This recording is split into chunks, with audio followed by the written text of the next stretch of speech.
Oke, bismillahirrahmanirrahim. Assalamualaikum warahmatullahi wabarakatuh. Selamat pagi rekan sejawat semua, peserta webinar pagi hari ini. Apa kabar? Semoga semuanya dalam keadaan sehat selalu. Perkenalkan, nama saya Dr. Gian. Saya akan membantu memandu webinar pagi hari ini.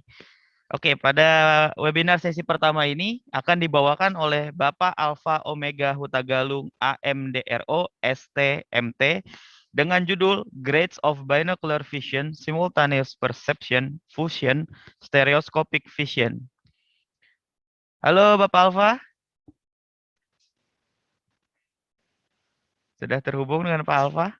Oh iya, halo Bapak Alfa, apa kabar? Halo Dokter Giani, kabar baik, sehat dok?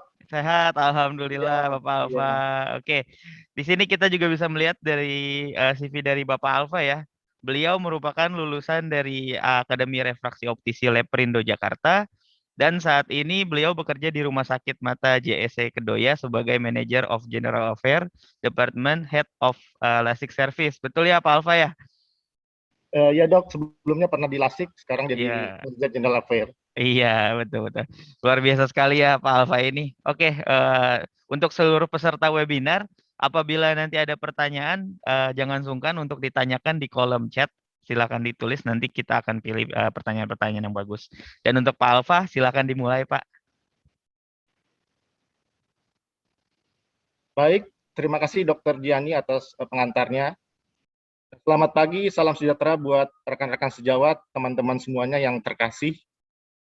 Suatu hal yang sangat membahagiakan dan membanggakan bisa berjumpa dengan teman-teman semuanya, walaupun hanya via Zoom, via online, tidak bertatap muka. Tetapi apapun juga kita bisa bertemu, itu jadi suatu berkah dan ucapan syukur yang tak terkira kepada Yang Tuhan Yang Maha Kuasa. Pada kesempatan ini saya dipercaya untuk menyajikan suatu presentasi atau suatu materi terkait dari fundamental atau basic dari binocular vision. Jadi nanti dari saya akan berbicara tentang binocular visions dan nanti akan lanjut ke grades of binocular vision. Dan nanti pembicara selanjutnya akan mengarah kepada binocular vision management. Oke, sudah tampil slide-nya. Oke, terima kasih pada moderator.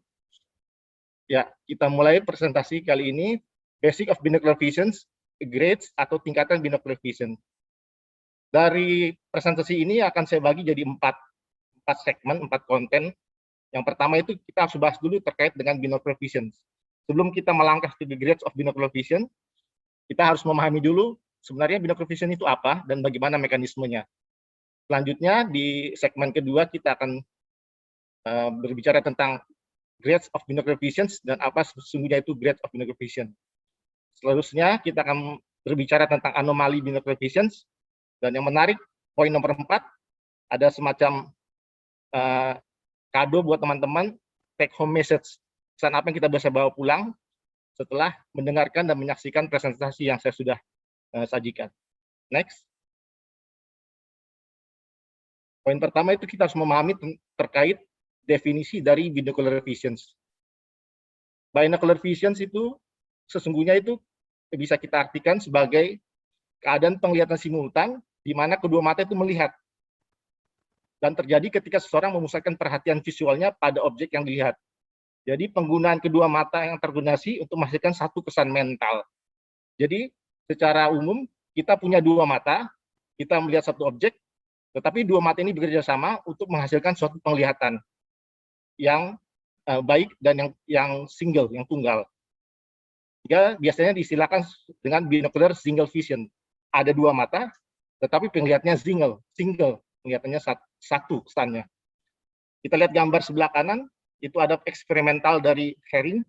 Kita bisa lihat Harris mengadakan penelitian melihat melalui ini window pane, melalui jendela, ada objeknya ada rumah dan ada pohon, dan terbentuk di retinanya itu pohon yang sebelah kiri, mata kanan rumah, dan nanti di otaknya terbentuk seperti ini.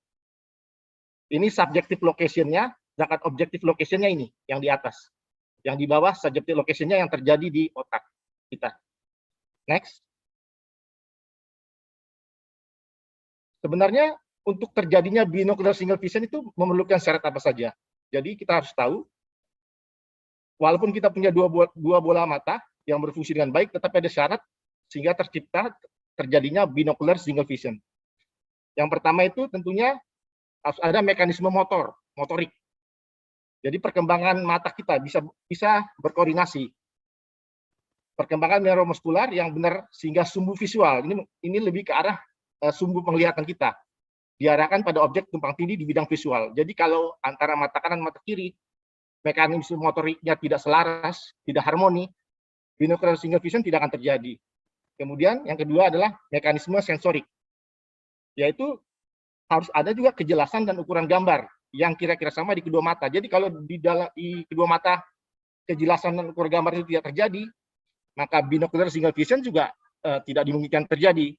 Jadi selain mekanisme motorik mata, pergerakan mata, juga diperlukan mekanisme sensorik, di mana kedua mata itu menangkap atau menerima bayangan yang identik, sehingga bisa disatukan. Kalau dia tidak identik, di otak nanti terciptanya juga tidak identik, jadi tidak terjadi binocular single vision. Yang ketiga ya proses mental, itu kemampuan otak sendiri. Kemampuan korteks visual untuk mempromosikan penglihatan tunggal binokuler. Jadi sekalipun mata kita bisa mempunyai fungsi motorik yang bagus, mempunyai fungsi sensorik yang bagus, mekanisme sensorik yang bagus, tetapi kalau proses di otaknya sendiri bermasalah, misalnya terjadi kelainan di otak atau masalah di otak, maka binocular single vision tidak terjadi. Jadi ada koordinasi, ada kerjasama antara mata yang akan diproses di otak. Next. Selanjutnya next. Nah, untuk bisa mendekati artinya pendekatan secara keilmuan untuk menjelaskan kenapa binocular single vision terjadi, itu sebenarnya ada banyak teori. Cuma ada dua teori yang paling luas diterima. Ya, pertama itu teori correspondence dan disparity. Yang kedua, teori neurophysiological basis. Jadi manusia atau kita itu ilmuwan itu mencoba menjelaskan kenapa bisa dua mata bisa menciptakan suatu bayangan tunggal, yaitu istilahkan binocular single vision. Nah, untuk menjelaskan hal tersebut, maka para ilmuwan itu menggunakan dua teori yang paling luas diterima, yaitu teori correspondence dan disparity. Yang kedua, neurophysiological basis. Next. Next slide. Kita melangkah yang pertama, yaitu teori correspondence dan disparity. Kalau dari istilah Indonesianya, correspondence itu artinya kesesuaian, kesamaan. Disparity itu artinya ada perbedaan, ada disparitas, ada hal yang tidak sama. Jadi poin-poin utama dari teori ini adalah yang pertama, stimulasi simultan dari titik-titik yang sesuai oleh satu objek itu akan mentransmisikan kesan vision tunggal tanpa kualitas kedalaman. Ini poin utama dari teori correspondence dan disparity. Kemudian poin kedua, stimulasi simultan, artinya stimulasi yang bersamaan oleh dua objek, menunjukkan bahwa perbedaan karakter menghasilkan persaingan binokular. Jadi jika ada stimulasi simultan dua objek, itu bisa menghasilkan persaingan binokular. Karena ada disparity tersebut. Yang ketiga, diplopia terjadi ketika elemen berbeda dirangsang oleh satu objek. Jadi penglihatan tunggal binokuler dengan hasil stereopsis ketika disparitas horizontal tetap dalam batas area panum. Panum itu area di mana binocular single vision itu bisa terjadi, area penglihatan kita. Nanti next selanjutnya kita bisa lebih dalam lagi membahas ini. Next slide. Itu tadi teori correspondence and disparity, itu teori yang bisa kita pakai untuk menjelaskan kenapa kita punya dua mata bisa menjadi satu bayangan tunggal. Yang kedua itu teori neuropsychology of binocular vision. Ini lebih dalam lagi. Itu terjadi di sistem otak kita, visual cortex kita. Jadi kita bisa lihat dari gambar ini mata kiri dan mata kanan. Poin utama dari neurophysiological of binocular vision itu terjadi di kiasma optikal. Kiasma optikal itu intersection, perpotongan cara perjalanan saraf optik itu yang dari mulai mata kiri dengan mata kanan. Jadi kita bisa lihat ini mata kiri, ini mata kanan, sebelah kanan.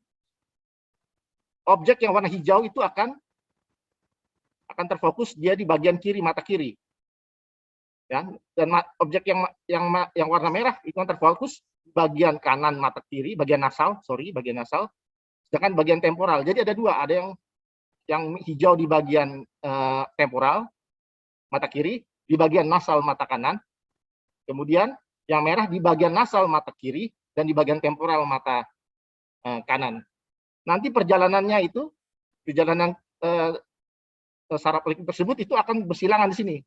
Tetapi nanti rangsang yang diterima oleh bagian retina mata kiri dengan rangsang yang diterima oleh bagian retina nasal mata kanan itu akan dipersepsikan di korteks sebelah kiri sini. Demikian juga mata kanan.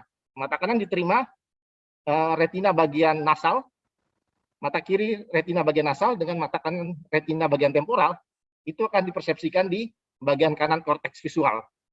Itu terjadi kenapa? Karena ini ada percabangan di sini, ada intersection. Jadi yang kita bisa lihat, yang hijau ke arah kiri, yang merah ke arah kanan. Inilah bisa menjelaskan kenapa terjadi penglihatan tunggal. Karena memang ada sistem neurofisiologikal. Tadi kan teori koresponden and disparity terkait sama lebih ke arah mata kita, yang ini ke arah otak, ke arah sistem korteks visual, yang pada kuncinya itu terjadi pada kiasma optikal, yaitu decossation parsial. Decossation itu artinya intersection, ada perpotongan di kiasma untuk memproseskan ke tempat yang sama. Jadi tempatnya sama. Jadi yang hijau di hijau, kita bisa lihat warnanya, yang merah di merah. Next. Next slide. Nah, yang terpenting lagi, kenapa bisa terjadi penglihatan tunggal, itu adalah yang disebut oleh visual direction atau arah penglihatan. Jadi arah visual itu kita bisa nyatakan sebagai garis yang menghubungkan titik objek dengan bayangan di retina. Jika objek di F, kita tarik garis di sini nanti arah visualnya. Ya, P juga sini, yang N juga di N kecil di retina. N aksen besar yang mata kanan itu N aksen di retina, P aksen juga P aksen kecil di retina. Fovea adalah area visual yang tertinggi dan merupakan prinsipal meridian. Jadi sumbu utama dari penglihatan. Sedangkan elemen retina lainnya itu adalah arah penglihatan sekunder. Jadi di luar fovea ini arah penglihatan sekunder. Dengan fovea ini adalah prinsipal visual direction, arah penglihatan visual yang utama. Next slide. Satu hal yang sangat terpenting yang kita harus bisa pahami terkait sama binocular single vision, itu ada namanya corresponding retinal point. Jadi kita punya dua mata, kita punya dua bola mata. Ada titik-titik yang saling corresponding, yang saling bersesuaian. Jadi elemen corresponding retinal point itu adalah elemen retina dari dua mata yang berbagi arah visual subjektif yang sama. Kita bisa lihat, misalnya AL dan AR itu adalah corresponding point. BL dan BR adalah corresponding point. F dan F juga corresponding point. Jadi bisa terjadi binocular single vision jika corresponding point ini terjadi antara kedua mata. Jadi kita bisa lihat kalau BL dengan BR-nya identik atau sama, bisa terjadi binocular vision.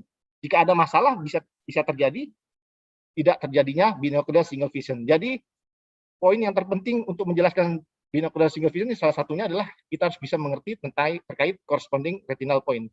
Titik pada retina di mana antara kedua mata itu saling bersesuaian. Next slide. Nah, titik area retina lain itu disebut non-corresponding atau disparate. Apakah signifikansi atau pentingnya dari corresponding retina? Yang pertama, elemen retinal corresponding itu adalah elemen utama dari dua retina menimbulkan penglihatan binokuler. Saya sudah jelaskan tadi. Jadi elemen utama terciptanya binocular single vision yaitu adalah elemen pada retinal corresponding. Single vision adalah ciri khas dari korespondensi retina, dari retinal corresponding tersebut. Selanjutnya terjadi abnormal corresponding retina. Itu terjadi ketika fovea dari salah satu mata memiliki satu arah visual umum, sementara area ekstra foveal pada mata yang lain. Jadi pada mata satu, bayangannya itu pada fovea, arah penglihatannya, tetapi di mata yang lain itu dia tidak pada fovea, di ekstra fovea. Next slide. Untuk menggambarkan, untuk memetakan penglihatan tersebut, Agolinos itu pada tahun 1613 itu dia mengemukakan terkait dengan horopter. Horopter itu bisa diistilahkan sebagai horizon of vision, cakrawala penglihatan kita. Horopter itu didefinisikan sebagai tempat kedudukan semua titik objek yang dicitrakan pada elemen corresponding retina pada jarak tetap tertentu. Jadi kita bisa lihat, ini horopter lingkaran, fiksasinya bisa digambarkan, ini horopter itu adalah tempat kedudukan di mana corresponding retina itu bisa dicitrakan pada jarak tetap tertentu. Ini adalah gambaran tentang cakrawala penglihatan kita. Horopter ini adalah lingkaran yang garisnya putus-putus. Jadi objek pada horopter itu akan memperlihatkan bayangan ke arah titik poin retinal corresponding dan dilihat sebagai bayangan yang tunggal. Next slide. Itu menjelaskan selanjutnya itu terkait dinamakan physiological diplopia. Jadi tadi kita sudah dibahas tentang horopter. Ada hal menarik lagi. Jika bayangan itu tidak jatuh pada horopter, itu bisa terjadi physiological diplopia. Kita bisa lihat ini gambarnya, ada gambar A dan B. Kita bisa lihat ada mata kanan, mata kiri. Kalau teman-teman di rumah ada pensil atau ada benda, coba taruh pensil di depan mata teman-teman semuanya. Kemudian yang sejajar dengan pensil yang teman-teman pegang pada jarak baca, misalnya di dindingnya itu ada benda juga. Jadi teman-teman pegang sesuatu depan matanya, pensilnya misalnya contoh pensil atau bolpen, kemudian sejajar dengan pensil bolpen di jarak yang jauh, misalnya di dinding kamar atau di dinding rumah kita itu ada benda juga. Jadi ini pensilnya, yang P ini pensil, yang F ini benda di dinding. Benda di dinding. Jika teman-teman rekan-rekan mencoba memfiksasi benda yang di dinding, yang sejajar sumbu penglihatannya dengan pensil yang di tengah ini, itu maka teman-teman akan melihat pensilnya itu menjadi akan lihat jadi dua. Bendanya ini, pensilnya akan menjadi dua. Teman-teman fokuskan kepada benda yang di dinding, yang jauh. Nah, pensilnya itu akan menjadi dua. Ini akan disebut dengan namanya terciptanya diplopia. Diplopia ini diistilahkan sebagai cross diplopia. Kenapa cross? Karena dia bersilangan. Ini bendanya bersilangan nih ke mata.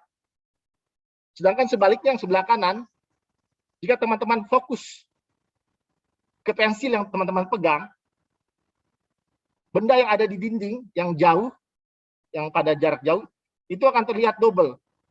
Ini disebut diplopia psikologis, tapi disistilahkan sebagai uncross. Tidak bersilangan, karena dia tidak bersilangan. Sedangkan yang sebelah kiri ini dia bersilangan. Kenapa bisa terjadi? Karena bendanya tidak dalam horopter kita, horizon penglihatan kita. Next slide. Ada juga istilahnya theoretical horopter curve. Ini dari Veith-Muller Circle. Jadi kita bisa lihat ini VMC yang lingkaran putus, ini adalah Veith-Muller Circle, di mana bisa dibentuk jika titik-titik koresponden retina memiliki jarak horizontal yang teratur pada fovea masing-masing mata. Dan bentuknya ini dia melewati pusat rotasi. Pusat rotasi ini dari dua mata dan titik fiksasi. Ini istilah lain dari horopter yang dikembangkan oleh Veith dan Muller. Next slide. Next slide. Nah, slide sebelumnya balik lagi, moderator. Nah, ini adalah Veith-Muller Cycle, yang di sini adalah empirical horopter. Yang di atasnya, EH. Itu empirical horopter, itu horopter empiris kita. Next slide. Next slide. Nah, selisih antara gap ini antara Veith-Muller Cycle dengan empirical horopter itu disebut dengan Herring-Hilbrand horopter deviation. Ini agak theoretical sekali, teman-teman. Cuma dalam webinar ini saya coba ketengahkan supaya sedikit banyaknya kita ada gambaran sebagai optometris atau sebagai RO bahwa sebenarnya penglihatan itu bisa digeometrikan, bisa dihitung dalam suatu persamaan matematika. Cuma saya kasih gambaran secara umumnya saja. Jadi Herring-Hilbrand horopter tersebut adalah selisih antara horopter teoritis dan horopter empiris. Dia lebih datar dibanding theoretical horopter. Distribusi elemen corresponding retina tidak sama di bagian hidung dan di retina, dan bentuknya ini bisa bervariasi antara setiap orang. Ini cuma gambaran umum saja. Untuk penjelasannya itu lebih detail dia pakai persamaan matematika. Next slide. Jadi ini saya bisa simpulkan, yang ini theoretical horror, lihat gambar yang di bawah, Fed-Muller cycle, ada empirical horror, dan ada fiksasi poin. Sedangkan nodal point ini adalah lingkaran nih, yang memotong kita punya rotasi mata kita, nodal point. Next slide, cuma penjelasan secara umum saja. Kemudian ada panum visual area dan space. Ada area panum fusional dan space. Pada kenyataannya titik retina itu tidak hanya sesuai dengan titik, tetapi ke area retina mata lainnya.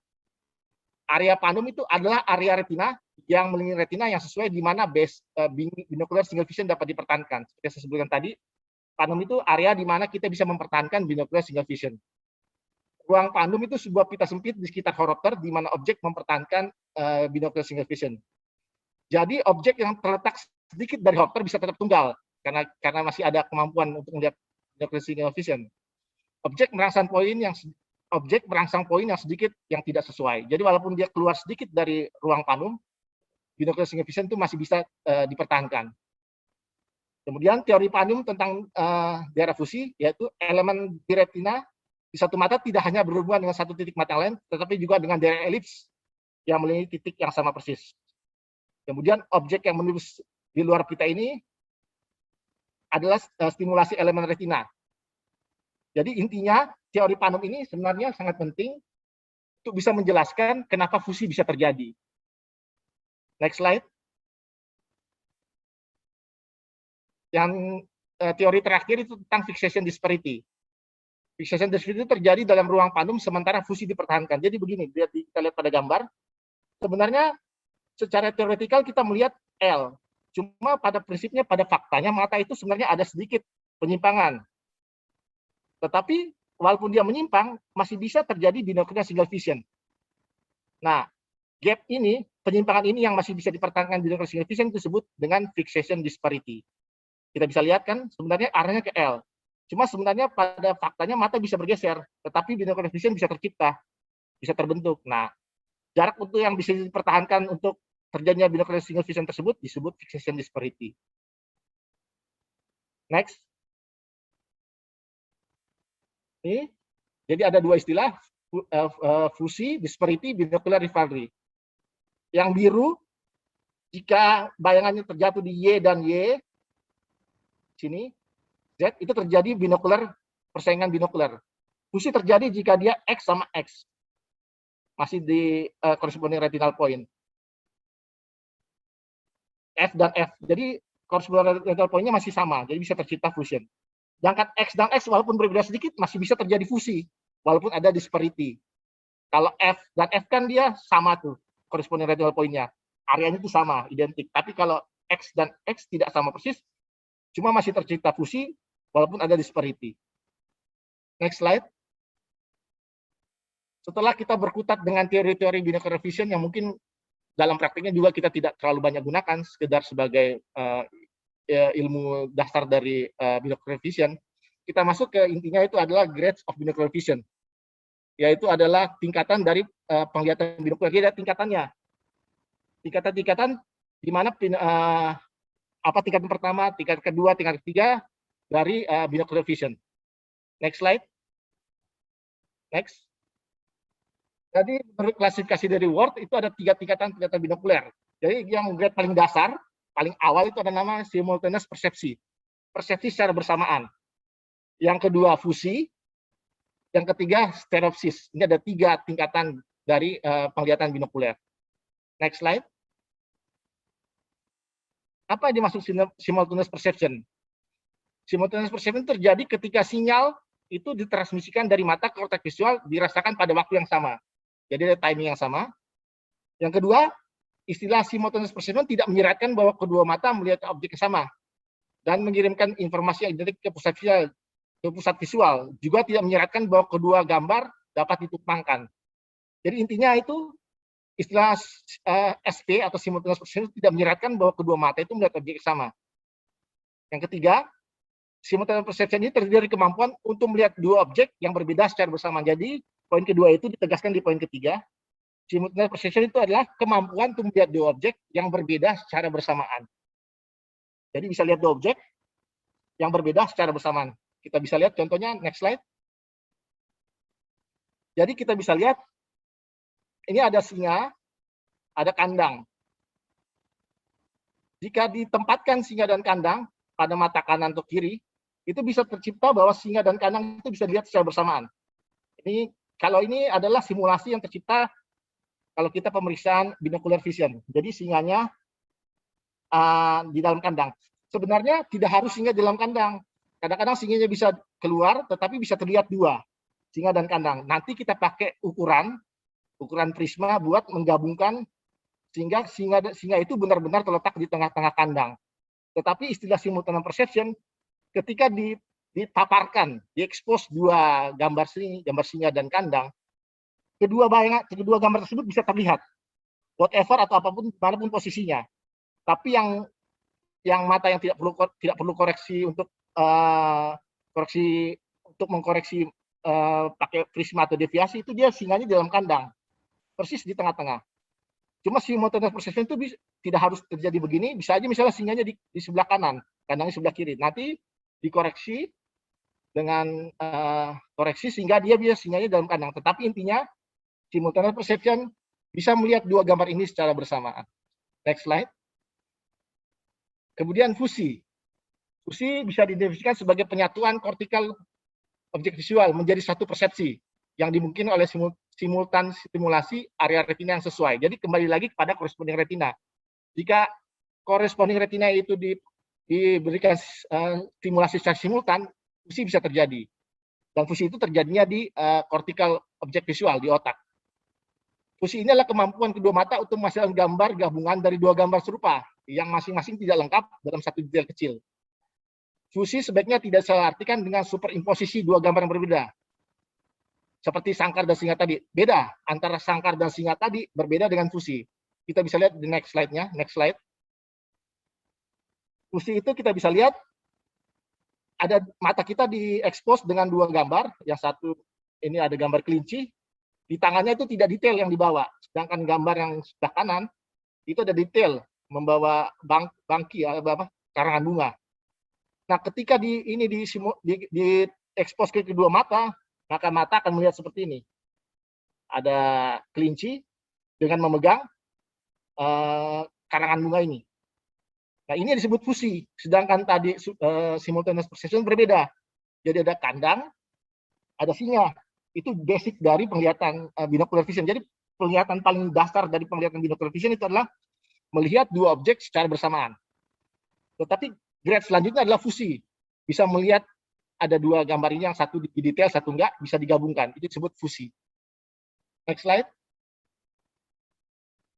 Komponen fusi terjadi karena penggabungan sensorik, penyatuan eksitasi visual dari gambar retina menjadi satu persepsi visual, satu gambar visual. Fusi juga terjadi karena penggabungan motorik. Ini terjadi karena gerakan vergensi, ya gerakan mata kita untuk mengarah kepada objek yang akan dilihat.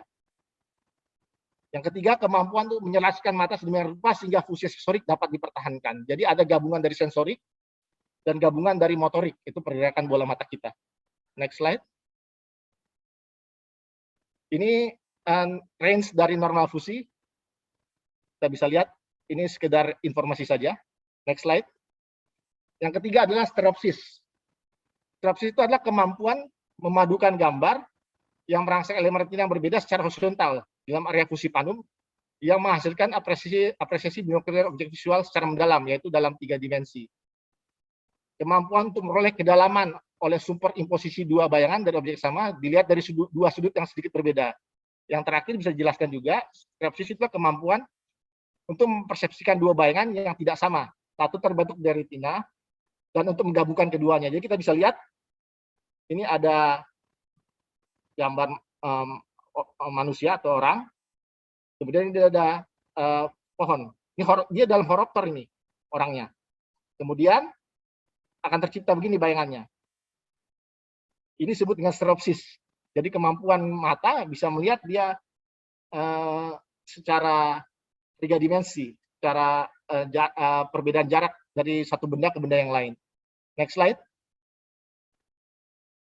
Nah, perhitungan stereopsis ini kalau kita bisa lihat, ini misalnya ada pohon, ada manusia, jadi sudutnya dibentuk oleh pohon A dan sudutnya dibentuk oleh orang B. Terdapat perbedaan antara sudut ini yang itu sudut C. Jadi perbedaan antara sudut A dan B itu adalah sudut C. Ini sudut C adalah selisih perbedaan antara sudut A dan sudut B. Nilai sudut C tergantung pada objek mata dari mata. Demikian juga satu dengan lainnya. Pada tes untuk stereopsis, sudut C ini dinyatakan dalam satuan ini. Jadi pada tes stereopsis, sudut C inilah yang diukur dan dinyatakan dalam satuan arc nantinya. Next slide. Next slide. Ini perhitungan stereopsis. Kayak kita bisa lihat biasanya berapa arc itu sebenarnya mengacu pada gambar jam, berapa menit, berapa derajat. Contohnya saya langsung ke poin 2. Jika seseorang duduk di baris kelima pesawat terbang, dia tidak hanya dapat melihat baris keempat, tetapi juga baris pertama dalam bidang pandangnya. Jadi kalau kita di pesawat terbang, kita duduk di baris kelima pesawat terbang. Kita tidak hanya bisa melihat baris keempat, tapi baris pertama juga kita bisa lihat. Kan ada penglihatan jarak artinya. Itu stereopsis. Karena kenapa? Setiap mata memiliki garis pandang yang berbeda untuk setiap kursi. Jadi ada sudut pandangnya. Makanya ada sudutnya tadi, C yang slide sebelumnya. Jadi jarak itu bisa dilihat, bisa dihitung dengan sudut penglihatan kita. Titik fiksasi adalah di mana garis dari setiap mata bertemu, menciptakan sudut visual diwakili oleh detik busur. Stereopsis dihitung dengan mengambil perbedaan kecil dalam detik busur yang dapat dilihat individu secara binokuler. Jadi intinya, itu bisa dilihat pada contoh yang nomor 2 ini. Oh ternyata stereopsis itu begitu ya, kita bisa melihat sesuatu, walaupun kita lihat baris di depan kita, tapi baris berikutnya yang lebih jauh kita bisa lihat. Itu disebut penglihatan stereopsis. Itu gambaran secara sederhananya. Next slide. Ini perbedaan fusi dan stereopsis. Kalau fusi itu elemen koresponden retina itu distimulasi. Kalau fusi, kalau stereopsis non koresponden retina elemen tidak distimulasi. Kalau fusi itu diperlukan motor sistem. Kalau stereopsis motor sistem tidak diperlukan. Kalau fusi, kalau mata kita tidak bisa konvergensi dengan baik, tidak terjadi fusi. Kemudian fusi dapat terjadi tanpa stereopsis, tapi tanpa fusi tidak dapat terjadi stereopsis. Fusi terjadi pada koresponden retinal point horizontal atau vertikal, sedangkan stereopsis terjadi hanya dengan horizontal disparity. Next slide. Next. Ini saya resume simulasi grades of binocular vision. Ini simultaneous perception, ada sangkar, ada burung, fusi, stereopsis. Bisa dilihat simulasinya, gambaran secara sederhananya. Jadi penglihatan dasar kita pertama-tama SP, simultaneous perception. Setelah itu fusi, setelah itu stereopsis. Itu tiga grade dari binocular vision kita. Next slide. Ini keuntungan jika kita memiliki binocular single vision, kita bisa memiliki stereopsis, penglihatan lebih tajam, lebih clear dan lebih sensitif, lapang pandang kita lebih luas, dan kita masih punya spare eye, masih punya mata cadangan, istilahnya, tidak cuma satu mata. Next slide. Ini anomali dari binocular vision. Jadi kelainan yang terjadi pada binocular vision, terjadi confusion diplopia, akan menciptakan supresi, eccentric fixation, abnormal retinal correspondence, kemudian akan terbentuk, kondisi ini akan membentuk amblyopia. Next slide. Next slide. Ini penjelasannya. Confusion itu adalah kedua fovea melihat dua objek yang secara fisik terpisah di ruang objektif dan mengirim dua gambar berbeda ke arah persepsi kortikal tunggal, sehingga hal ini menyebabkan confusion. Sedangkan diplopia itu terjadi ketika suatu objek dipersepsikan oleh fovea satu mata dan beberapa titik ekstrafoveal mata lainnya yang memiliki refleksi atau lokalisasi yang berbeda dalam ruang. Dengan demikian, suatu objek akan terlokalisasi yang menyebabkan diplopia. Jadi ada perbedaan lokalisasi, perbedaan tempat dari objek tersebut. Sedangkan suppression adalah mekanisme menghambat. Jadi mekanisme di mana mata itu dihambat penglihatannya. Di mana gambar satu mata dihambat atau ditekan untuk mencegah confusion atau diplopia. Jadi suppression itu secara kita tidak sadar, mata itu akan satu mata yang tidak bagus itu akan dicegah. Supaya tercipta bayangan yang baik. Kalau tidak dicegah, antara mata satu mata lain bayangan tidak bagus, jadi tidak bisa terbentuk satu bayangan kesan tunggal. Next slide. Ini kita bisa lihat, kalau confusion, ini ada bintang, ini ada bulatan hitam. Ini disebut confusion. Yang satu melihat bintang, satu melihat ini. Ada dua bayangan, dua gambar. Jadi terbentuk ini satu bintangnya, yang satu lingkaran hitamnya. Sedangkan diplopia itu berbeda tempatnya. Yang satu terjadi di sini, objeknya satu, diplopia itu objeknya satu. Cuma terbentuk dua. Kenapa? Yang sebelah kanan ini buram karena dia lokasinya nggak identik, nggak corresponding. Posisinya nggak bersesuaian. Ini disebut diplopia. Sedangkan confusion ini begini. Posisinya sama terbentuk di satu tempat yang sama, cuma objeknya dilihat berbeda, ada dua objek. Disebut confusion. Sedangkan diplopia objeknya satu, cuma bayangannya itu jatuh bukan pada corresponding retina yang sama. Berbeda lokasinya. Ya, terjadi diplopia. Next slide. Next, ini take home message, pesan bisa kita bawa pulang. Semua tes binocular single vision bertujuan untuk melakukan assessment ada atau tidaknya. Jadi semua pemeriksaan binocular single vision itu punya tujuan. Untuk assessment ada atau tidaknya, yang pertama normal atau abnormal retina koresponden. Adanya supresi, apakah ada supresi atau tidak, adanya simultaneous persistence, adanya fusi, adanya stereopsis. Ini adalah tes yang kita coba pakai dalam binocular single vision untuk mengetahui 5 poin ini. Tetapi sebelum tes ini dilakukan, hal paling mendasar harus diperiksa. Jadi sebelum kita lakukan tes binocular single vision, kita harus periksa tajam penglihatannya, visusnya berapa, koreksi penglihatannya berapa. Jadi kita biasa sebutkan itu sebagai cum correction-nya berapa, cum correction-nya. Berapa yang, jadi kita harus periksa dulu tajam penglihatannya dan periksa refraksinya secara benar, baru kita bisa melakukan hal di atas ini, tes binocular single vision. Kemudian kita juga harus memeriksa fiksasi. Jika matanya ada yang squinting, yang menyimpang, kita harus lihat fiksasinya. Kita harus lihat arah dan besarnya deviasi. Next slide. Untuk mengukur tes retinal koresponden itu ada tekniknya, ada metodenya. Bisa dipakai Bagolini Straight Glasses Test, Word for the Test, ini teman-teman udah familiar kalau pakai ini. After Image Test, Red Filter Test. Ini tes retinal koresponden. Tapi ini tes dilakukan setelah kita melakukan pemeriksaan refraksi dengan benar. Jadi ini tes lanjutan setelah refraksi ditemukan. Ya, ini tes untuk retinal koresponden. Sedangkan tes untuk suppression itu Bagolini Straight Glasses Test, Word for the Test, Red Filter Test, for Prism Based Out Test. Ini tes untuk suppression. Next slide. Tes untuk fusi kita bisa gunakan Bagolini Straight Glasses Test, Word for the Test, ataupun Sinotopor. Sinotopor ini sebelah kanan, gambar sebelah kanan. Ya. Kemudian tes untuk stereopsis itu ada tes kualitatif. Kita gunakan namanya Lang Pencil Test, menggunakan pensil. Teman-teman mungkin sudah tahu. Kita gunakan pensil untuk memeriksa stereopsis seseorang. Kemudian Sinotopor. Sedangkan kuantitatif tesnya, untuk stereopsis kita gunakan random dot test. Ini yang kerja di klinik dan rumah sakit pasti tahu nih. TNO test dan Lang stereot test. Jadi ada buku, semacam buku yang bisa diekspos ke si pasien supaya bisa melihat objeknya bagaimana. Itu adalah salah satunya disebut TNO test. Ini teman-teman yang di klinik atau di rumah sakit ini sudah sangat sering menggunakan hal ini. Next slide. Next. Ini adalah referensi yang saya gunakan dari beberapa buku dan beberapa website. Jadi apa yang saya paparkan itu saya ambil dari kepustakaan seperti yang terlihat di slide ini. Demikian dari saya, walaupun mungkin penjelasannya tidak sangat dalam, tapi minimal bisa membuka kita punya pemikiran dan pemahaman terkait binocular single vision. Demikian presentasi yang saya sudah paparkan. Saya kembalikan waktu dan tempat kepada moderator. Terima kasih.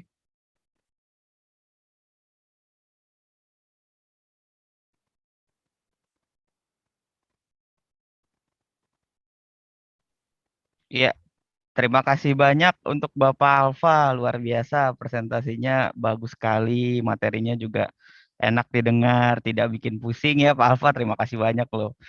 Materi Grades of Binocular Vision, Simultaneous Perception, Fusion, Stereoscopic Vision.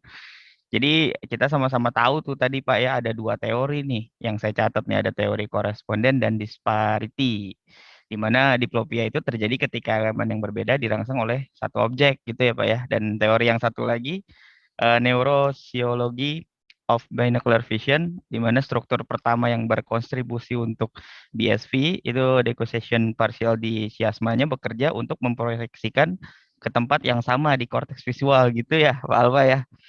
Lalu juga kita jadi sama-sama tahu nih bahwa grade of binocular itu ada tiga, ada simultaneous perception, ada fusion, ada stereopsis juga.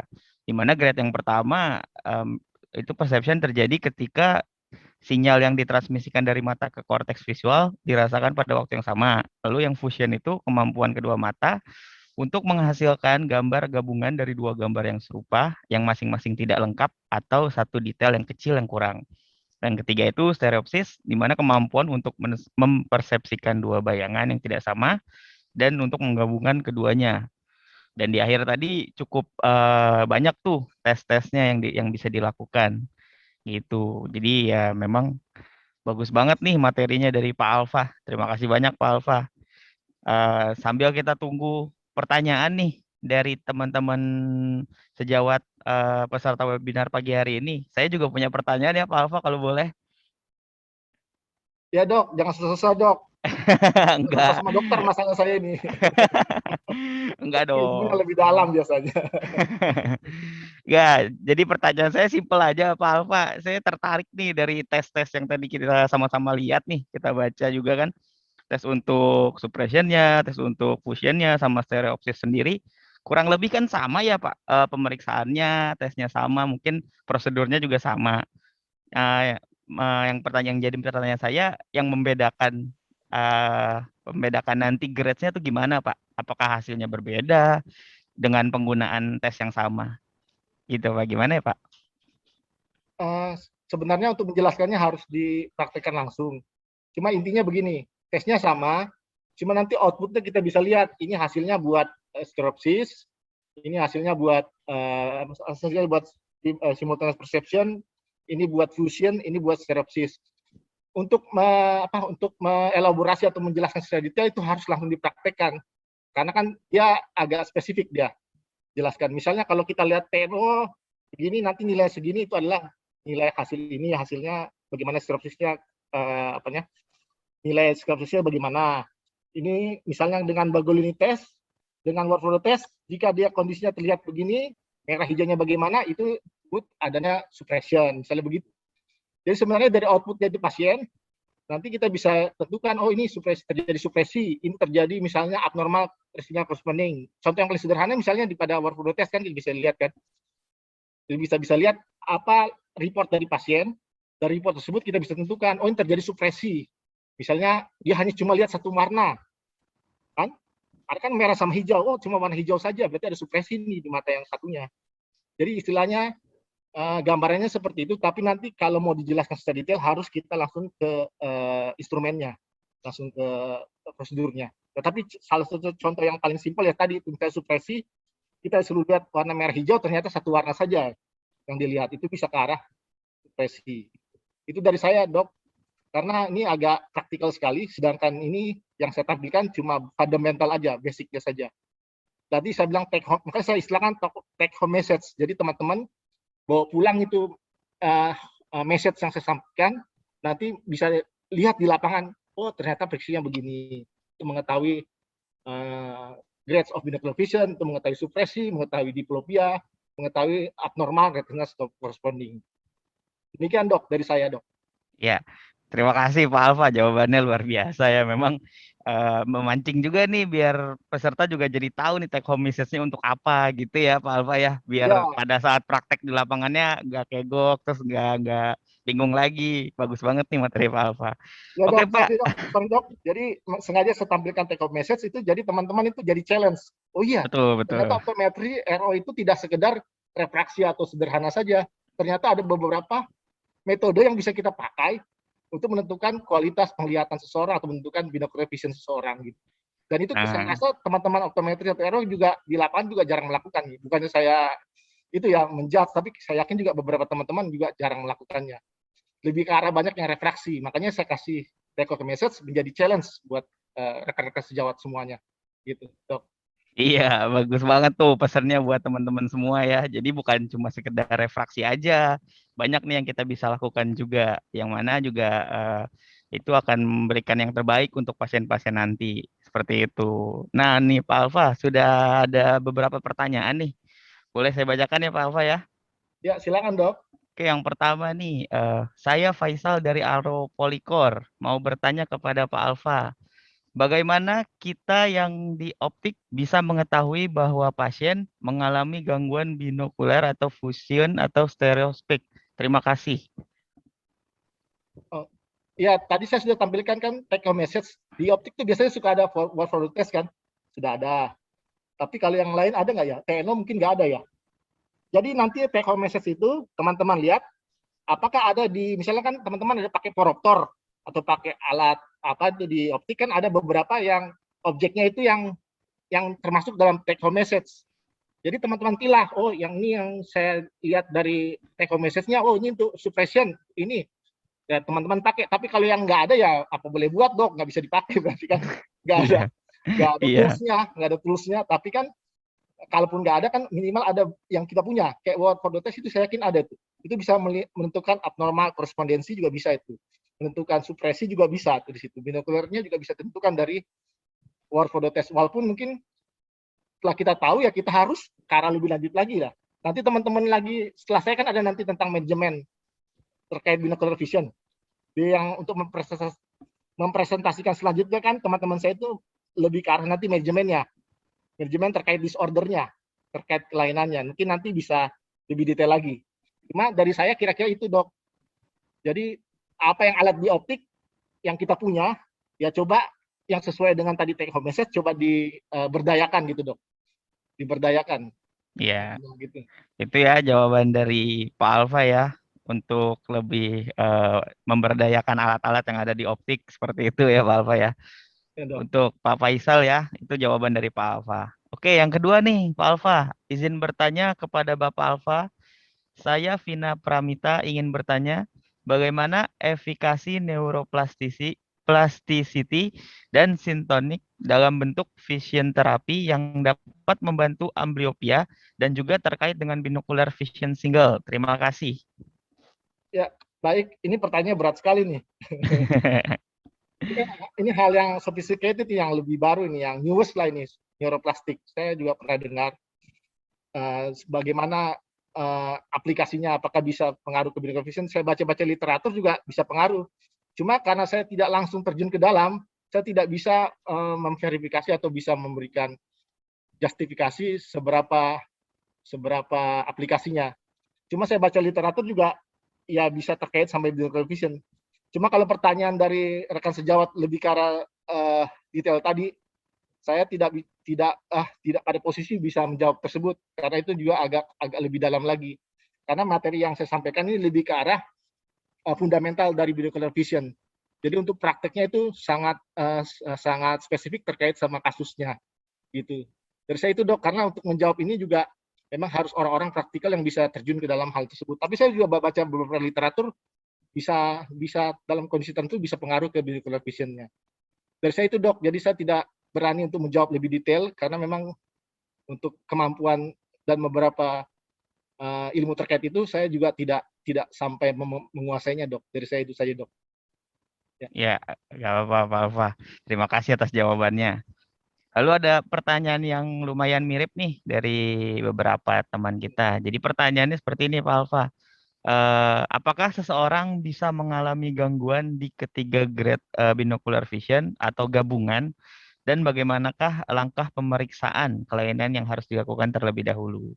Itu ada beberapa pertanyaan dari teman-teman, hampir mirip tuh Pak. Jadi rata-rata tanyanya seperti itu. Oh ya, oke. Yang pertama itu kita harus periksa refraksi dasar dulu ya. Kan tadi saya sebutkan harus refraksi dasar dulu. Jadi kita periksa ya seperti kita periksa di optik lah atau di tempat kerja kita anamnesa, kita observasi, kita refraksi. Setelah pemeriksaan itu semua refraksi dasar sudah optical correction sudah dapat, refraksinya sudah dapat, baru kita melangkah ke binocular vision test tersebut, dok. Iya. Jadi kalau kan disebutkan grades of binocular vision. Jadi ada grade 1, grade 2, grade 3. Jadi kan orang kan kalau sekolah itu kan kelas 1, 2, kelas 2, kelas 3 gitu kan. Nah, kalau kelas 1-nya nggak dapat ya kelas 2-nya juga bisa dok gitu. Jadi Ya, kalau ya. dia tidak bisa lihat secara bersamaan, bagaimana fusi bisa terbentuk gitu dok. Oh iya, iya. Nah, jadi saya coba analogikan gitu dok. Jadi kan dia grade 1 ya kita harus bisa melihat suatu objek yang berbeda itu secara bersamaan dok. Kalau kita tidak bisa melihat dua objek secara bersamaan, bagaimana fusi yang melihat detail tadi yang dokter sebut yang sudah resume tadi itu bisa terjadi gitu dok. Nah, jadi gitu makanya kalau di prakteknya kita periksa dulu binocular simultaneous perception sudah dapat, walaupun dia misalnya kandang sama singanya tidak di dalam, singanya nggak di kandang dok, kita cari koreksi deviasinya sehingga singa sampai di kandang. Setelah itu kita arahkan langsung ke fusi, pemeriksaan fusi. Fusinya dapat nggak? Kalau fusinya tidak dapat ya sudah kita nggak lanjut lagi ke yang ke atasnya. Gitu dok dari saya praktek di lapangan begitu dok. Makanya disebutkan grade. Grade itu kan tingkatan dia, paling basic sampai ke atas gitu dok. Dari saya begitu dok. Nah, gitu ya jawabannya teman-teman semua peserta webinar pagi ini. Jadi memang pertanyaannya lumayan banyak tuh Pak, mirip-mirip semua seperti itu. Jadi terjawab ya untuk teman-teman. Ya saya senang dok, banyak pertanyaan. Berarti kan memang teman-teman ini memang haus akan ilmu gitu dok. Betul, karena kan juga kondisinya mungkin lebih banyak kuliah online gitu ya Pak ya. Jadi kan Iya, mungkin pertukaran ilmunya kita harus lebih sering nih seperti ini gitu ya Pak ya. iya dok. Ya, ini ada lagi yang masuk nih Pak, pertanyaan dari Benita. Bagaimana cara membedakan diplopia dan objek terbayang karena astigmatisme sehingga kita dapat membedakan apakah pemeriksaan refraksinya yang tepat atau pasien tersebut perlu dilakukan pemeriksaan binocular vision seperti itu. Uh, kalau kalau astigmat kan kita harus periksa dengan refraksi baik objektif atau subjektif dok. Kita harus koreksi dulu dengan silinder misalnya kan. Kita harus temukan visusnya sampai bagus. Kalau visusnya sampai bagus, misalnya sampai 20/20, 6/6 dengan koreksi silinder misalnya -1 atau -2, ya kan berarti secara target refraksi kita kan sudah tercapai dok. Karena target kita kan tercapainya visus optimal dengan koreksi yang terbaik ya dok ya. Betul. Ya correction ya, best visual corrected, best visual dengan koreksi, di best vision dengan koreksi terbaik dengan koreksi refraksi kita. Nah untuk binocular vision itu kita bisa masuk ketika pasiennya itu setelah kita pakai menggunakan optical correction yang kita sudah dapat, misalnya speris berapa, sinder berapa, kedua mata digunakan.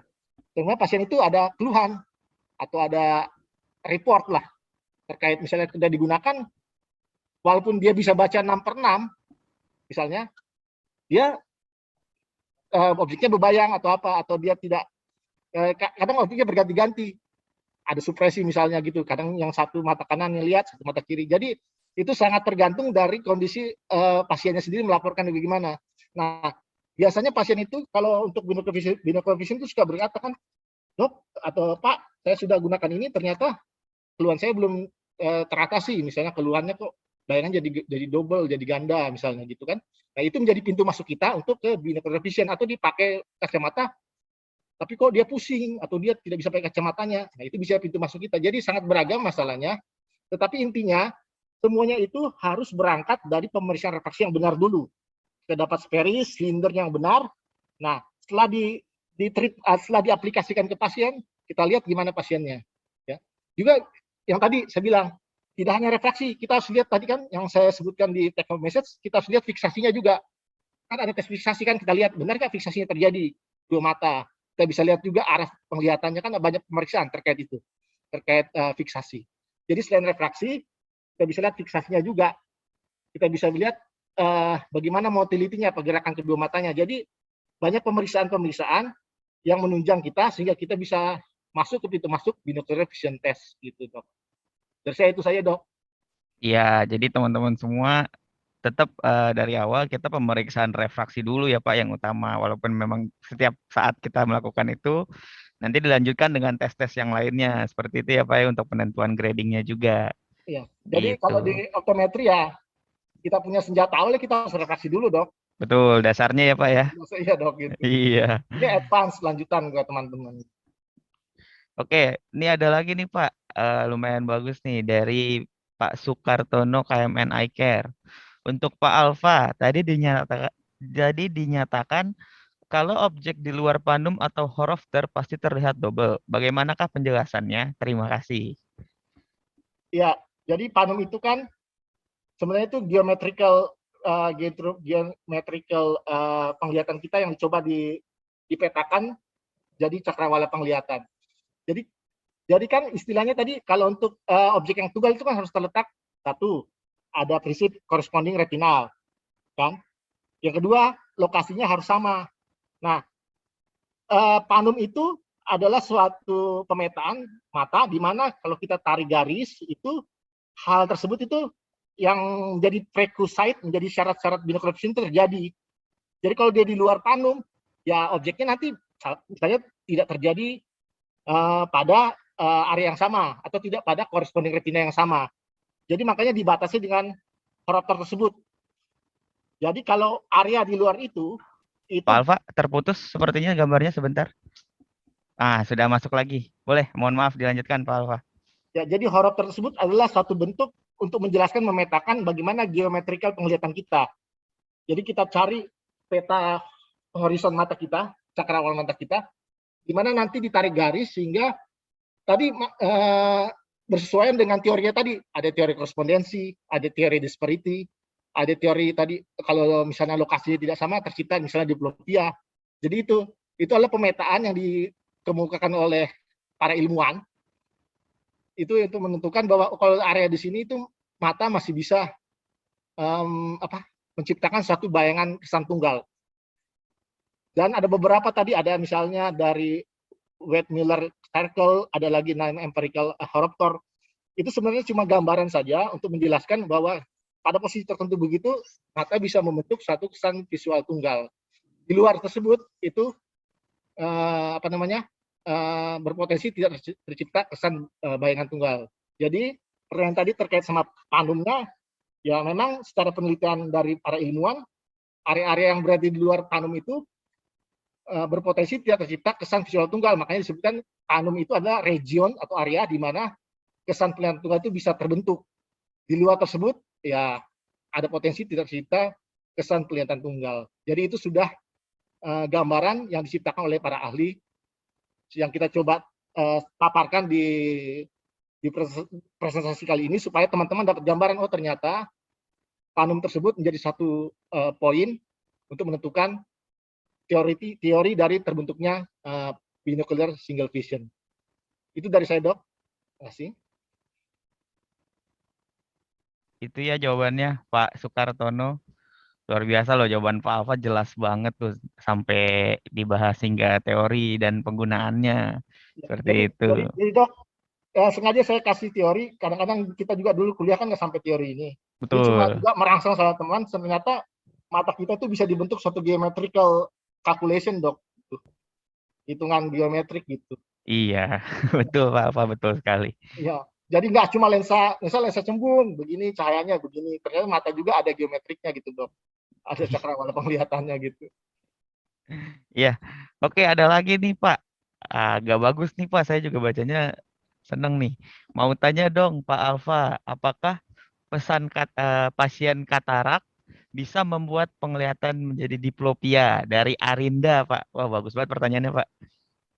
Ya, orang tua saya dulu waktu katarak itu dia lihat bayangan jadi ganda. Jadi saya empirical langsung terjadi ke saya. Orang tua saya dulu, almarhum ayah saya, ketika dia katarak salah satu matanya jadi ganda karena kan opacity itu kekeruhan di lensa itu menyebabkan kan dia punya bayangannya tidak terbentuk dengan benar di mata. Kan tadi kalau diplopia kita lihat di gambar tadi yang saya presentasikan satu bayangan kan, misalnya kita lihat sesuatu, yang satu jatuhnya di lokasi A, yang satu di retina lainnya, di retina mata lainnya itu tidak ada lokasi yang sama, tidak corresponding retina, itu tercipta diplopia. Nah, faktor yang membuat itu salah satunya dari kekeruhan lensa juga bisa menyebabkan begitu, bisa menyebabkan kualitas bayangan juga berbeda. Jadi terciptanya kualitas bayangan di mata yang berbeda, itu bisa menciptakan kelainan binocular vision. Jadi katarak juga menurut saya dari pengalaman saya itu bisa menciptakan kelainan penglihatan binokuler, walaupun secara umum katarak orang bilang buram gitu, nggak bisa melihat atau visinya turun gitu.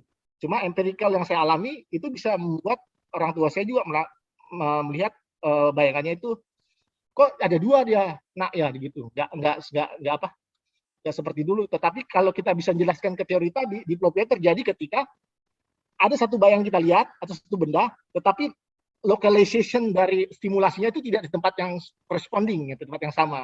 Itu menyebabkan diplopia. Nah, itu dari saya. Jadi dari teori dasar ini kita bisa menjelaskan, oh iya bisa terjadi diplopia karena ini.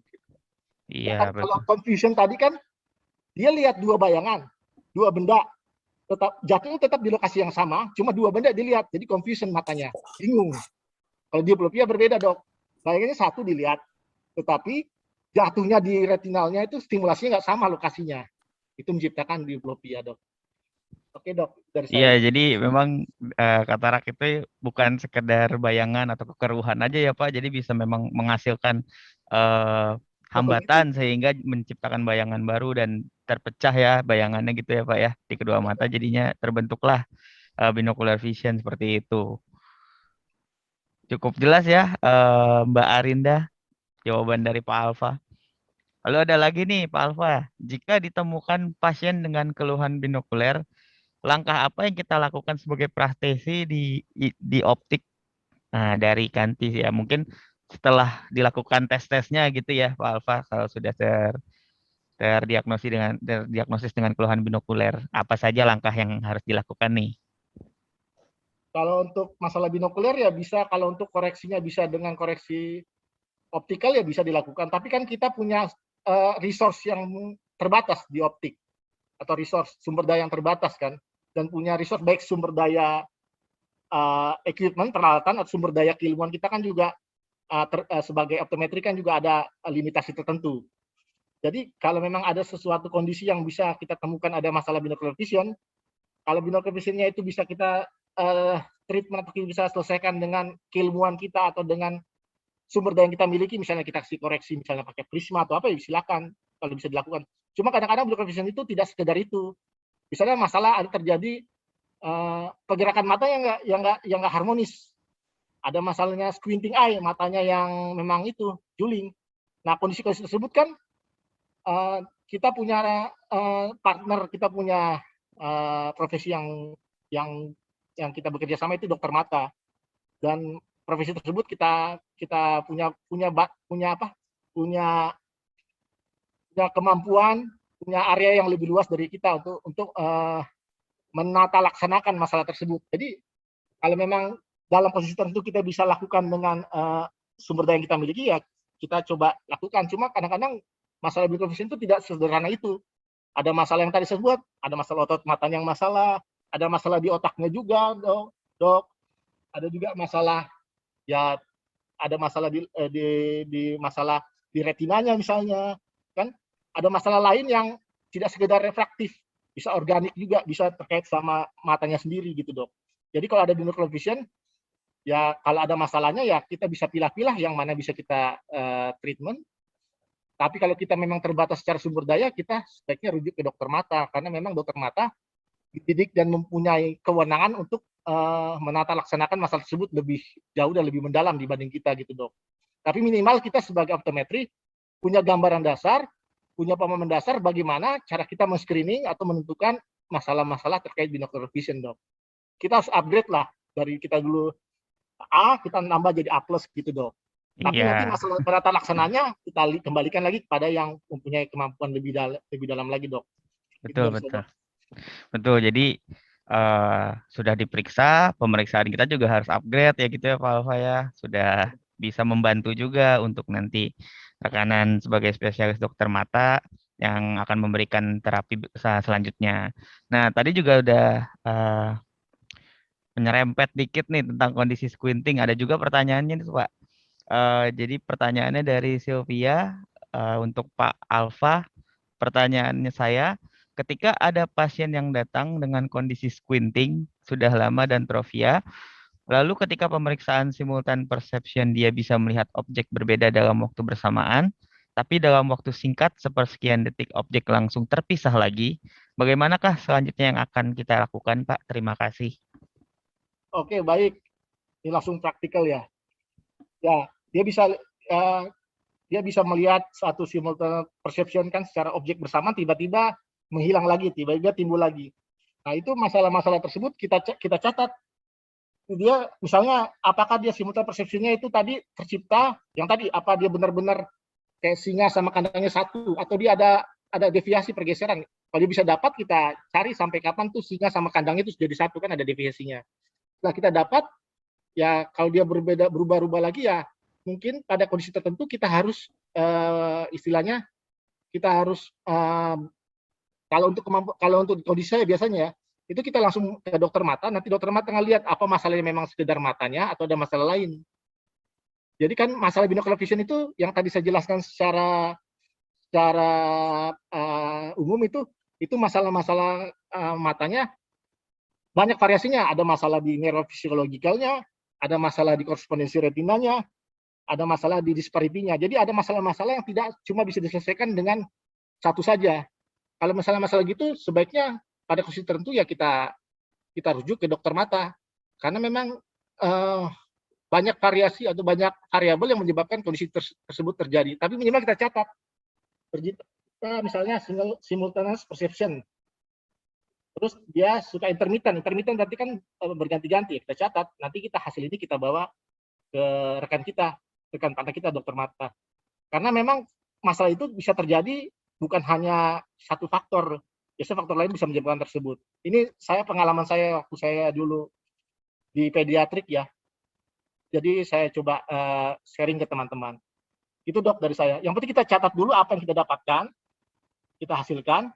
Karena itu masalahnya tidak cuma satu variabel, karena ada masalah lain dok. Itu dok dari saya. Iya, luar biasa nih Pak Alfa, pengalamannya banyak banget. Kasus-kasusnya juga udah banyak banget ya Pak Alfa ya. Ya, dok. Ciri-cirinya, terus kelainan-kelainannya juga banyak ya Pak Alfa ya, sudah menemukan pada saat praktisi seperti itu ya Pak. Ya nggak banyak loh dok, tapi ada lah. Gitu. Ya, ayo untuk teman-teman semua yang masih ingin bertanya, kita masih punya banyak waktu nih sama Pak Alfa. Monggo ditulis di kolom chat jika ingin bertanya, langsung saja diketik di kolom chat, silahkan. Dan sudah masuk lagi nih Pak, ke saya ada satu pertanyaan nih Pak dari Novia. Pak Alfa, saya mau tanya untuk pasien dengan riwayat DM dan hipertensi dengan keluhan binokuler berbayang, apakah disebabkan oleh penyakit tersebut atau hal lain seperti itu? Terima kasih. Pertanyaannya itu ya berat. Jadi begini, masalah mata itu kan saling terkait. Jadi begini, mata ini kan masalah. Tapi sebenarnya kan masalah mata itu adalah masalah sistem tubuh kan, sistem mata kita kan dokter juga tahu ya. Misalnya kalau kalau penyakit sistemik, misalnya kayak diabetes atau hipertensi, kan dia punya efek langsung ke mata ya dok ya. Ya, ya. Betul, betul Pak, betul. Jadi bisa menyebabkan misalnya diabetik retinopati atau stroke mata gara-gara hipertensi kan bisa juga dok. Jadi ada variabel, ada faktor yang menyebabkan di luar mata tersebut yang menyebabkan mata tersebut bermasalah. Jadi kalau pertanyaan terkait kasus begitu ya saya kembalikan lagi karena ini masalahnya kompleks, mata itu si pasien itu mengalami diabetik, si pasien itu mengalami kelainan A misalnya atau kelainan B. Ya dia harus simultan menyelesaikannya, diabetik diselesaikan supaya mata juga selesai. Makanya diabetik retinopati bisa menyebabkan binokulernya terganggu ya bisa saya bilang. Tetapi gimana treatmentnya ya itu harus ke yang ahlinya, ke dokternya, dokter mata. Jadi biasanya dokter mata juga bekerja sama internis dok, dokter penyakit dalam. Betul, betul. Karena kan masalah diabetes itu kan dia cross section, bersilangan atau bersentuhan sama profesi lain gitu dok kan gitu. Iya, Jadi perlu betul. adanya kolaborasi antara dokter mata, antara dokter penyakit dalam sama dengan kita sebagai partner dokter matanya gitu dok. Jadi kalau ada pertanyaan terkait Pak, kalau misalnya ada masalah ABC yang menyebabkan binokular vision yang terganggu, masalah tersebut yang di luar mata atau ada masalah penyakit ya, jawabannya ya harus secara kolaborasi diselesaikan semuanya dok. Tidak hanya bisa masalah kita sebagai RO menjawabnya, atau dokter mata pun nggak bisa langsung menjawabnya, harus juga ke dokter penyakit dalam untuk sama-sama menyelesaikan masalahnya. Tetapi kalau ditanyakan adakah faktor lain menyebabkan terjadi binocularity, ya ada, misalnya diabetes bisa menyebabkan masalah binocularity, katarak juga bisa menyebabkan binocularity terganggu. Itu dari saya dok. Betul Pak Alfa, memang pertanyaannya masih terlalu luas nih kalau penyakit DM dan hipertensi. Memang penyakit sistemik ya Pak ya, yang kita sama-sama tahu ada pengaruh juga ke mata, bahkan untuk ke organ-organ lain seperti itu. Dan kolaborasi antara dokter-dokter yang bersangkutan dan spesialis semua memang diperlukan untuk penanganan hal tersebut. Tapi kalau kita sebagai refraksi optisinya, pasti lebih berfokus memang di keluhan binokulernya sendiri. Nah, di samping merawat penyakit DM dan hipertensinya, kita akan membantu di penglihatannya gitu ya, Pak Alfa ya.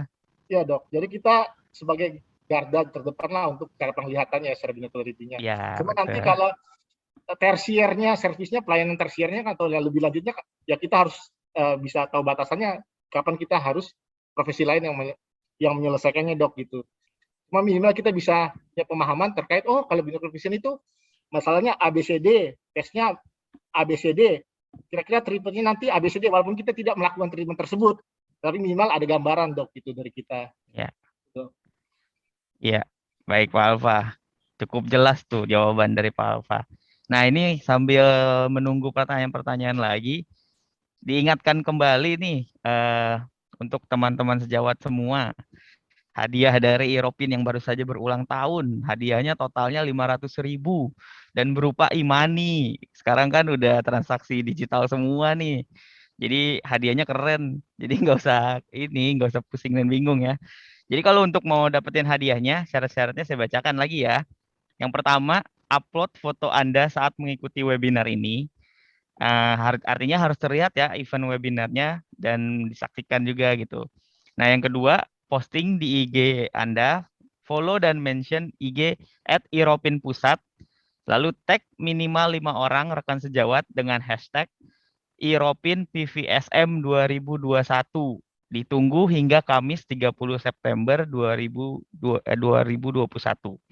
Lalu yang ketiga, pemenang ditentukan oleh jumlah like terbanyak. Jadi udah di post, di tag teman-temannya, terus dikasih hashtag. Jangan lupa ajak teman-temannya juga buat like sebanyak-banyaknya. Nanti hadiahnya berupa e-money, OVO, GoPay, di mana pemenang pertamanya mendapatkan hadiah senilai 300.000, pemenang kedua senilai 200.000, dan pemenang ketiga sebesar 100.000. Jangan lupa ya, di post, di tag teman-temannya, di share juga, dan di like sebanyak-banyaknya. Oke, kembali ke Pak Alfa nih. Ada lagi nih, Pak Alfa. Siap, siap. Dari Jeff Niwati. Pak Alfa, saya ingin mengajukan pertanyaan. Apa perbedaan diplopia dan strabismus? Mohon penjelasannya, Pak. Silakan, Pak. Ya, kalau bisa jelaskan secara sederhana ya, kalau strabismus itu kan eh, lebih ke arah kelainan dari motility kan, kelainan dari koordinasi kedua mata. Misalnya mata melihat ke arah, misalnya arahnya harusnya dikonvergen atau konvergensinya harus benar, ternyata satu menyimpang, deviasi. Menyimpang. Jadi itu strabismus ya masalah penyimpangan dari pergerakan kedua mata. Nah, kalau diplopia itu ya itu adalah hasil yang terjadi yang dirasakan oleh si pasien atau orang yang mengalaminya di mana penglihatannya jadi ganda. Kenapa tadi terjadi ganda? Karena objeknya yang kita lihat satu objek, cuma lokalisasinya, stimulasinya itu di retina itu tidak sama lokasinya, terbentuknya. Nah, bisa terjadi diplopia itu karena strabismus juga, dok. Karena kan strabismus menyebabkan penglihatannya itu tidak rangsang penglihatan itu tidak distimulasi di lokasi retina yang sama.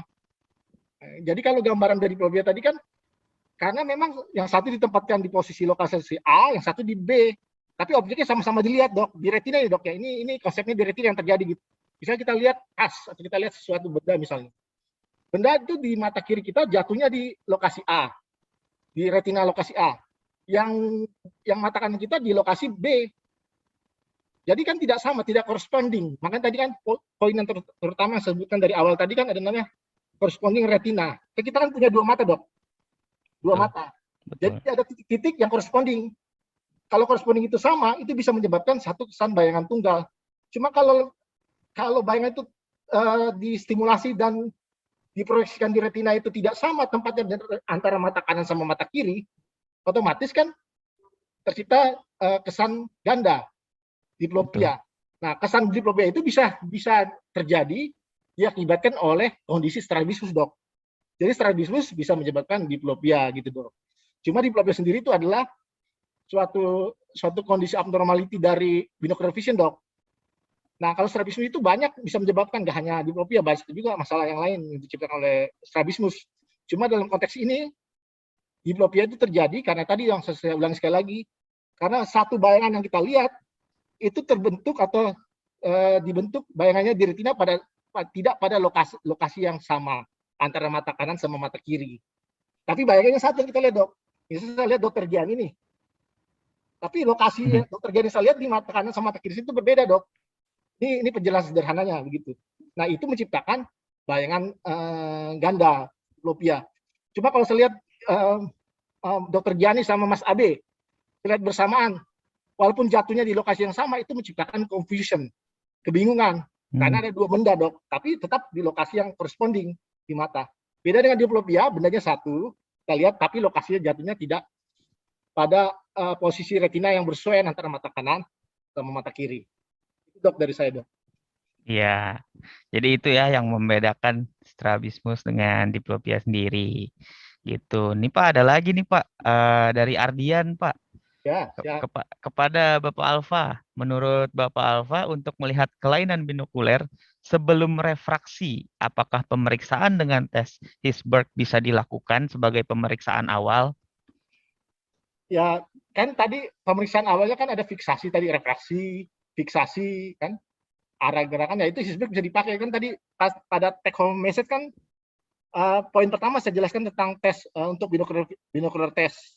Tapi di bawahnya saya sebutkan tes yang harus dilakukan dulu sebelum dilakukan tes tersebut adalah refraksi. Kemudian ada fiksasi tes kan. Terus arah mata, motility gerakan mata ya. Untuk sebelum ke arah binokuler kita bisa lihat dari Hirschberg juga bisa lihat kalau misalnya ternyata Hirschbergnya tidak bermasalah ya kita bisa ada sudah ada kecurigaan di benak kita. Sudah ada hal yang kita bisa curigai. Oh, kayaknya kalau begini ada ke arah-arah masalah binocular vision gitu, Dok. Jadi ya kita lakukan dan refraksi kita lakukan tadi juga fiksasi dulu, vision test dulu, Dok. Yang tadi itu yang saya sebutkan di take home message di paling bawah. Kan? Jadi Iya, tidak jadi expert test juga bisa jadi pre test dulu awal sebelum kita melangkah ke tes advance dari binocular vision gitu, Dok. baik. Itu ya jawabannya dari Pak Alfa. Tetap pemeriksaan dasar adalah yang utama, pemeriksaan refraksinya dulu. Jadi itu juga membantu menentukan nanti kemudian tesnya gitu ya Pak ya. Oke, untuk teman-teman, masih ada pertanyaan? Kita masih punya cukup waktu nih untuk bertanya. Silahkan langsung ditulis aja di kolom chatnya. Saya akan bantu tanyakan langsung ke Pak Alfa nih sebagai pemateri pada pagi hari ini. Oke, jangan lupa ya diingatkan lagi nih untuk lomba Instagramnya, di mana ada hadiah untuk teman-teman semua nih sebesar totalnya Rp500.000 yang berupa e-money.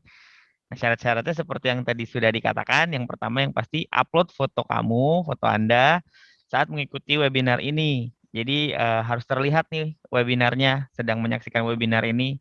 Lalu posting di IG. Jangan lupa untuk follow dan mention IG @iropinpusat. Lalu tag minimal 5 orang rekan sejawat dengan hashtag IropinVVSM 2021. Ditunggu hingga Kamis 30 September 2021 dan pemenang akan ditentukan dengan jumlah like terbanyak. Jadi jangan lupa posting, diberikan hashtag Iropin PVSM 2021. Jangan lupa juga di follow dan di mention Iropin pusatnya. Lalu diajak nih teman-teman yang lainnya nih, tag 5 orang temennya dan diajak untuk like. Jadi nanti pemenangnya diambil dari jumlah like terbanyak ya. Hadiahnya untuk pemenang pertama sejumlah Rp300.000, untuk pemenang kedua Rp200.000, untuk pemenang ketiga Rp100.000. Ayo teman-teman, jangan lupa selfie, foto, dan tag juga ya Instagram @iropin. Oh, ada perubahan hadiah loh nih, luar biasa nih panitianya berikan langsung hadiahnya dinaikin, luar biasa. Untuk pemenang pertama ada 1 orang dengan jumlah hadiah Rp300.000. Untuk juara keduanya nanti dipilih 2 orang dengan jumlah hadiah Rp200.000. Lalu untuk pemenang ketiga diperbanyak nih sebanyak 5 orang dengan total hadiah Rp100.000 nanti per orangnya. Jadi total pemenangnya nanti ada 10 orang. Ayo teman-teman, jangan lupa ya selfie langsung foto sekarang, upload, tag Instagram Iropin Pusat, tag teman-temannya 5 orang, di-share, lalu pakai hashtag lagi Iropin PVSM 2021. Dan pemenangnya akan diumumkan ditunggu hingga hari Kamis tanggal 30 September. Pemenangnya nanti dari jumlah like terbanyak ya. Jangan lupa, yuk langsung selfie sekarang. Dilanjut ya, Pak Alfa, masih banyak nih pertanyaannya. Mungkin antusiasmenya lumayan bagus nih. Jadi kita lanjut ya. Untuk Dok, silakan. Pak Alfa dari Yunus. Bagaimana cara penulisan hasil periksa TNO dan apakah terapinya? Silakan, Pak. Waduh, ini pertanyaannya praktis sekali nih. Iya. Jadi TNO itu ya itu eh, namanya biasa dibilang TNO stereotest. Itu menggunakan teknik dia kalau diistilahkan itu anagrip pada pola titik acak dia. Dia acak itu. Jadi itu bertujuan dilakukan pada orang yang sudah memiliki gangguan stereopsis biasanya. Sementara tes stereoacuity-nya itu dia dilakukan pada orang dengan penglihatan stereoskopis normal. Jadi kalau tahap-tahapnya sih yang saya tahu ya pasien kita suruh duduk, dulu kan, santai itu jaraknya 40 cm dengan TNO stereo testnya. Kemudian pasien diminta biasanya gunakan kacamata hijau atau merah. Jadi pada halaman pertama pasien suruh lihat ada gambar halaman pertama. Sebutkan jumlahnya misalnya kalau saya nggak salah ingat itu ada kubu-kubu yang pertamanya. Lihat jumlahnya dan letak kubu-kubunya. Kemudian pada halaman kedua pasien diminta melihat jumlah urutan lingkarannya berapa. Halaman berikutnya pasien diminta lihat gambarnya terus melaporkan. Jadi setiap gambarnya itu ada nilai-nilai tertentunya. Makanya saya bilang tadi pertanyaannya praktek. Jadi misalnya nilai pada halaman pertama dia bisa, kita lanjut ke halaman kedua. Kemudian halaman kedua dia bisa melihat gambar tersebut, kita lanjut ke halaman 3. Demikian seterusnya. Kalau nggak salah itu dia sampai 7 halaman. Nah, pada halaman 5 sampai 7 itu biasanya diminta untuk menyebutkan apa yang hilang pada lingkaran misalnya. Jadi itu sangat kompleks pemeriksaannya. Nah, setiap report dari pasien ya kita tulis. Nanti misalnya halaman dia bisanya lihat di halaman ini apa, kita tulis. Jadi pertanyaan dari teman-teman itu sangat praktis sekali. Jadi mungkin kalau dari saya cuma jelaskan cara pemeriksaannya begitu. Jadi ada beberapa halaman yang kita suruh lihat pasien ke situ. Kalau nggak salah itu di halaman pertama biasanya dia suruh lihat gitu. Makanya saya sangat senang sekali nih teman-teman tiba-tiba nanya ke detail begitu kan. Berarti memang sangat antusias untuk mengetahui alatnya sendiri atau tesnya sendiri. Tapi intinya TNO itu ya mengetahui stereopsis dari si pasien. Nah, stereopsis itu ada grade-grade-nya berdasarkan halaman yang nanti kita tunjukkan. Sama kayak kalau kita lihat isi hara, Dok. Isi hara kan itu ada untuk penglihatan warna, Dok. Iya. Warna kan itu ada. Misalnya dia nggak bisa lihat yang halaman sekian ini ternyata apa dia punya hasilnya begitu, Dok. Iya. Ya, jadi ada kodenya, ada plate-nya. Plate-nya itu menandakan ini berapa nanti stereopsisnya gitu, Dok, hasilnya. Tapi kalau ditanya detailnya ya nanti harus lihat ke bukunya langsung. Di bukunya itu ada dia punya petunjuknya. Kalau yang ini nilainya begini gitu, Dok. Sama kayak isi hara lah. Isi hara kan kita lihat kalau misalnya nggak bisa di plate sini itu hasilnya begini. Di plate itu maksudnya di halamannya, Dok. Itu, Dok. Saya. Makasih, Dok. Baik. Luar biasa memang nih, masih banyak sebenarnya pertanyaan dari peserta webinar kita hingga siang ini, Pak. Namun karena waktunya sekitar kurang lebih 3 menitan lagi, mungkin satu pertanyaan lagi kali ya, Pak Alfa ya. Boleh. Boleh ya. Nih pertanyaan yang paling bagus nih, Pak Alfa. Untuk Pak Alfa, izin bertanya, Pak. Apabila terjadi kelainan penglihatan stereopsis, apa yang kita dapat lakukan dan untuk menangani kelainan tersebut? Dari Ajeng, Pak. Kalau ya jadi begini. Jadi kan ada 3 grade ya. grade pertama itu adalah simultaneous perception. Kemudian grade kedua adalah fusi. Yang grade ketiga adanya stropsis. Stropsis itu berkaitan sama kelihatan 3 dimensi. Nanti ada juga namanya depth perception, kedalaman penglihatan. Nah, jika pasien tidak bisa atau kita temukan dia tidak bisa stropsis, ya berarti kan ada penyebabnya. Apa penyebabnya di matanya sendiri atau di luar dari matanya, misalnya di otak atau di korteks visualnya atau di mana, ya kita sampai titik itu kita catat. Misalnya simultaneous perception plus ada berarti kan, ada. Kemudian fusion plus ada, ya berarti stropsis minus tidak ada. Ya sudah, berarti ini ada masalah di stropsis. Nah, untuk pasien-pasien tertentu yang misalnya buat dia ikut ke profesi tertentu itu stropsis sangat diperlukan, Dok. Misalnya untuk pasien, untuk pilot, untuk profesi tertentu itu selain penglihatan warna, kedalaman penglihatan juga penting itu, Dok.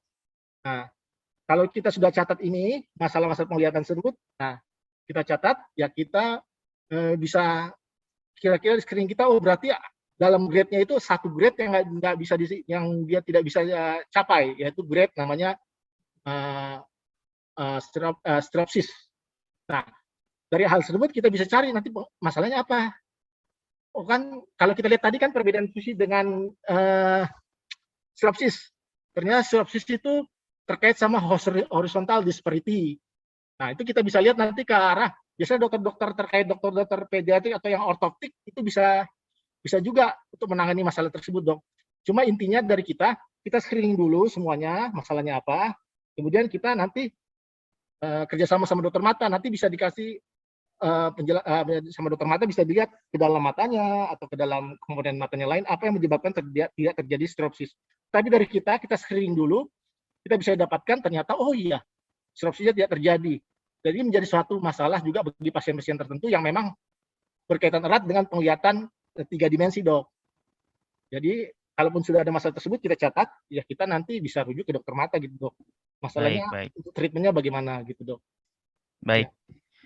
Jadi memang dicari tahu dulu gitu ya Pak ya penyebab utamanya. Ya. Oke. Pak Alfa, terima kasih banyak nih atas diskusi yang seru, walaupun sebenarnya masih banyak banget pertanyaan yang masuk. Ya. Makanya saya ingatkan kembali untuk seluruh peserta webinar pada saat sesi kedua dan ketiga nanti, jika memang ada pertanyaan boleh langsung ditanyakan. Jadi dalam waktu Q&A nanti cukup waktunya. Oke, terima kasih banyak sekali lagi kepada Pak Alfa atas materi dan diskusinya yang sangat luar biasa pada pagi hari ini. Ya, Dok, mari kita sama-sama berikan aplaus yang meriah untuk Pak Alfa. Ya, dari saya, Dok, mohon maaf jika ada yang kurang-kurang, ya kita sama-sama belajar, biar nanti kita sebagai optometri atau RO itu jadinya berkembang selanjutnya, Dok. Kan kita mau ke arah optometri ya jadinya, Dok ya. Jadi kita lebih advance lah, ya Dok ya. Ya, terima kasih Pak Alfa. Oke. Dengan berakhirnya sesi webinar pertama ini, maka seluruh peserta webinar boleh dipersilakan untuk beristirahat. Namun saya ingatkan agar kembali tepat waktu di pukul 13.00 agar kita bisa langsung memulai untuk sesi kedua. Baik, terima kasih dan selamat beristirahat.